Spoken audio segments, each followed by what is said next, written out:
Hello, I'm Diane Dow. I am the patient care specialist in special procedures, and I just want to introduce my LEAP project. The name of my LEAP project is our pre-procedure phone calls, and I want to let you know that the people in this video, my actresses, are my supportive coworkers, so there are no HIPAA violations. And I will let you see a little bit of the prelude of my LEAP project, and then I'll explain it a little more. Hi Lisa, how was your prep? Were you able to get that all down? Well, I had a little trouble with it. I got the paperwork in the mail about 2 months ago, and then when I went to get ready for the procedure, I couldn't find it. So my pharmacist told me what to do. Okay. How did you take your prep? He told me to take Miralax and some Gatorade, and then he just said to follow the instructions on the bottle. Okay. Which I did. Okay. Did you have any solid foods to eat yesterday?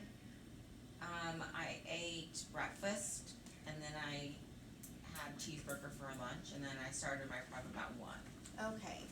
Let me go talk to the doctor about that. We might have to have you take some additional prep, or we might have to reschedule you for a later date. What?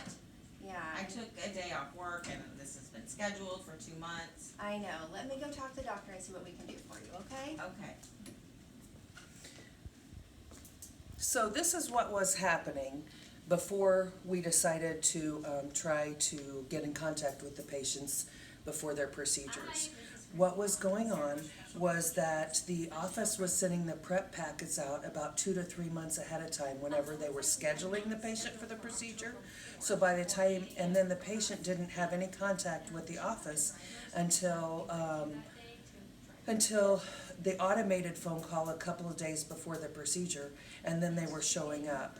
And so the two highest correlators on our patient experience score for special procedures is, did you have enough information about the procedure, and did you feel like you got enough preparation for the procedure. And our percentiles on those two, and they were our highest correlators, were 1% and 2 percentile. And so I decided that we needed to take ownership of this, because all this happens before they even show up to special procedures. So we were transitioning to a new office assistant at the time, and so I spoke with my director at the time, and we decided to have our office assistant move from up front in registering people to the back to help us with some of these pre-procedure phone calls. So my office assistant, Chrissy, does a lot of the phone calls.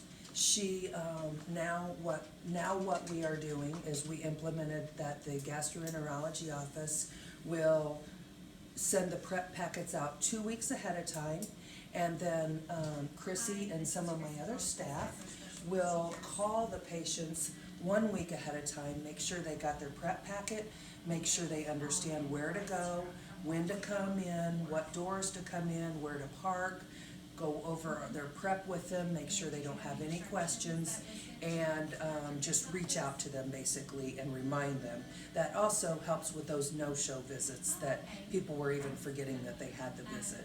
So that is what we implemented.